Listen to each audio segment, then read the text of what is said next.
दोस्तों नमस्ते, मैं सुशील कुलकर्णी। आप देख रहे हैं एनालाइजर न्यूज हिंदी। आपने एक भगवान श्री कृष्ण पर आधारित एक श्लोक तो सुना होगा। आकाशात पतितं तोयम यथा गच्छति सागरम सर्वदेव नमस्कारम केशवम प्रतिगच्छति। मतलब आकाश से गिरा पानी या बादलों से गिरता हुआ पानी कहीं से भी गिरे, कहीं से भी जाए तो आखिर जाता है समुंदर को ही। ठीक उसी तरह से किसी भी भगवान को आप नमस्कार करो, श्रद्धा पूर्वक नमस्कार करो, पहुंच जाता है केशव तक ही, कृष्ण तक ही। दोस्तों, महाभारत को व्यास ने लिखा है और यूं ही नहीं कहते कि व्यासोच्छिष्टम जगत सर्वम। मतलब जगत का जो भी ज्ञान है वो व्यास का उच्छिष्ट है, झूठा है व्यास का, भगवान व्यास का, वेद व्यास का, मुनिवर व्यास का झूठापन है। यूं ही नहीं कहा जाता। सार्वकालिक सत्य ही व्यास अपने में बताते हैं। अब छोड़ दीजिए इतनी पौराणिक बातें, मैं आपको क्यों बता रहा हूं। कुछ ज्ञान वाली, तत्व विज्ञान वाली बातें भी हमें नहीं करना है। मुझे उस श्लोक का आधार देकर व्यास ने कैसे सच लिखा है ये आपको बताना है। चलो जाते आगे चलते जरा। जैसे किसी भी भगवान को किया हुआ नमस्कार केशव को पहुंचता है, उसी तरह से मुंबई म्युनिसिपल कॉरपोरेशन में किसी ने भी कमाया हुआ उनकी मातोश्री तक ही पहुंचता है। अब मेरे इस मातोश्री शब्द को अन्यथा न ले, क्योंकि आपका ज्ञान बड़ा प्रतापी है, परम प्रतापी है। वो ले जाता है मातोश्री मतलब उद्धव ठाकरे के निवास स्थान तक। कृपया ऐसे न समझे। मातोश्री का अर्थ अपनी अपनी माता भी हो सकता है। उदाहरण के तौर पे मैं आपको बताता हूं, वो यशवंत जाधव एक स्टैंडिंग कमेटी के चेयरमैन थे। उनके ऊपर इनकम टैक्स की रेड हुई और रेड में ये पाया गया कि उनके घर में एक डायरी मिली है। पैसे बाकी चीजें तो मिली ही मिली, एक डायरी भी मिली और उस डायरी में लिखा हुआ था कि 2 करोड़ रुपए मातोश्री को और 50 लाख की घड़ी। अब 50 लाख की घड़ी को दिए गए हैं, 2 करोड़ मातोश्री को दिए गए हैं या घड़ी वालों को दिए गए हैं पता नहीं है। दिए किसको है पता नहीं है, लेकिन दिए गए हैं ये तो पक्का है, मातोश्री और घड़ी। वैसे ही किसी भी डिपार्टमेंट से पैसे आए हो, मतलब वो चाहे स्टैंडिंग कमेटी से आए हो, चाहे वो प्लानिंग कमेटी से आए हो, चाहे वो बेटरमेंट डेवलपमेंट वाली कमेटी से आए हो, एजुकेशन से आए हो, ट्रांसपोर्ट से आए हो, बेस्ट से आए हो, सारे पैसे मातोश्री के पास ही पहुंच जाते हैं। कितने मातृभक्त है ना सारे के सारे, कितने कितने।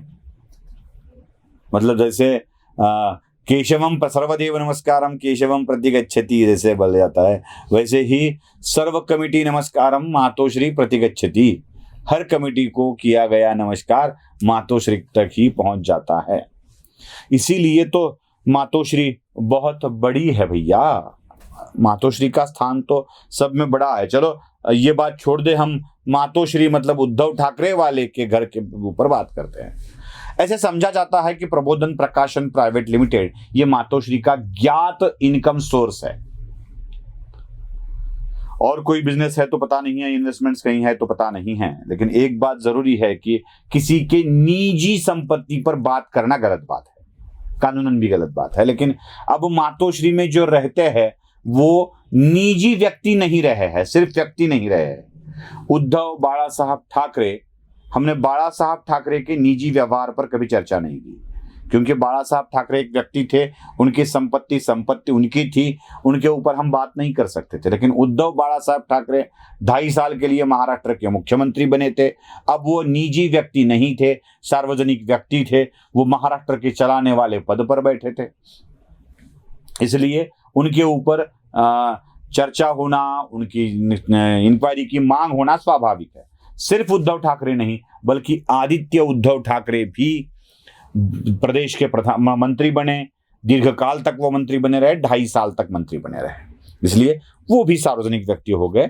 और जिस हम सार्वजनिक व्यक्ति की बात करते हैं, मैं आपको बता भी देता हूं, कानून आईपीसी लोक प्रतिनिधि के आईपीसी कलम 21 के अनुसार इसके ऊपर चर्चा हो सकती है, इंक्वायरी की मांग हो सकती है। तो चलो आगे बढ़ते हैं।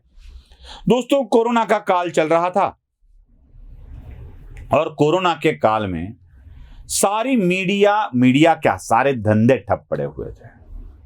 बस चल रहा था किराने की दुकान, हॉस्पिटल्स और बाकी पीपी किट वाले, मास्क वाले, बाकी लोग जो मेडिकल से संबंधित जो भी कुछ होता है वो चल रहे थे। बाकी सारा तो बिजनेस ठप ही पड़ा था। क्या चल रहा था? ना टूरिज्म चल रहा था, ना फिल्म लाइन चल रही थी, ना नाटक वाले चल रहे थे, ना साहित्य चल रहा था, ना पब्लिकेशन चल रहे थे, ना पेपर चल रहे थे, ना टीवी चैनल को बिजनेस था। सारे के सारे मानो मुरझा से गए थे। इनकम चारों तरफ से बंद थी, कोई विज्ञापन भी नहीं आ रहे थे, ना कॉर्पोरेट बिजनेस थे, ना कुछ था, कुछ भी नहीं था। क्योंकि विज्ञापन देकर भी कहाँ दिखाते और किसको लेने को बोलते। लोग फ्री में दिखाने के लिए तैयार नहीं थे, दिखाने वाले रेडी नहीं थे।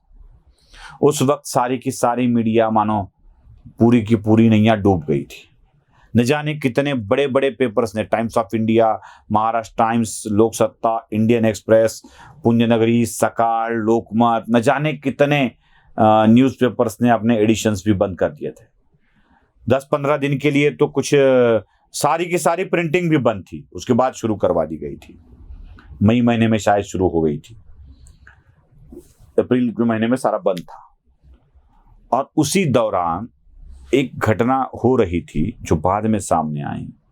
बात ये थी कि सामना यानी प्रबोधन प्रकाशन, जो मार्मिक और सामना चलाते हैं, वो प्रबोधन प्रकाशन का टर्नओवर उस साल में 42 करोड़ का हो रहा था, जिसमें 11.5 करोड़ रुपए का फायदा था।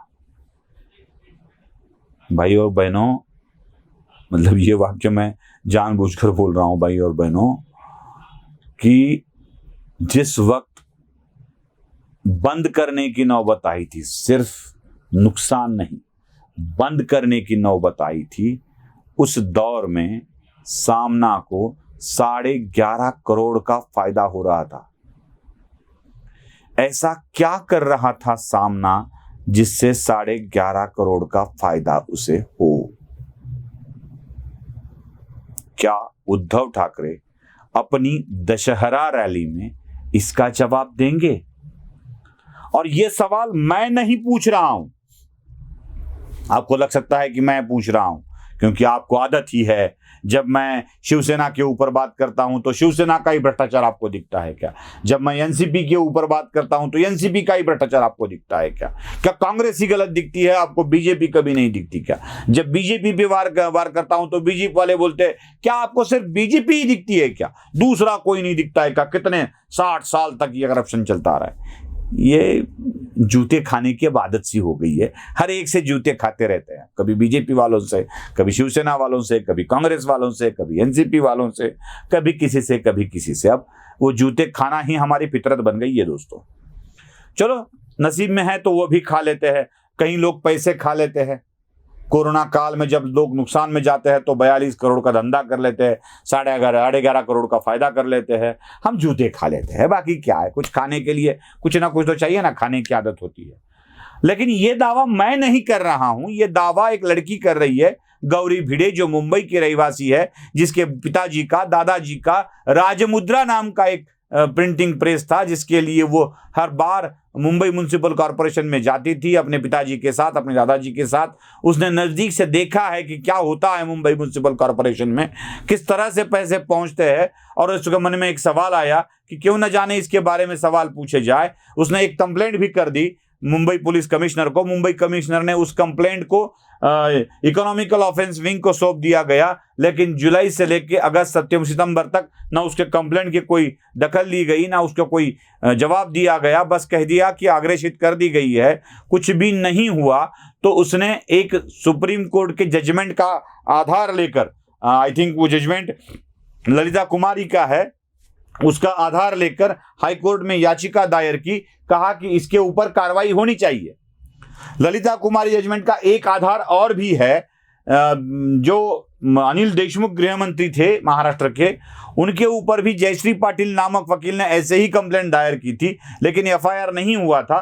तब न्यायालय ने एफआईआर करने के लिए कहा गया था और उस केस को सीबीआई को सौंपा गया था।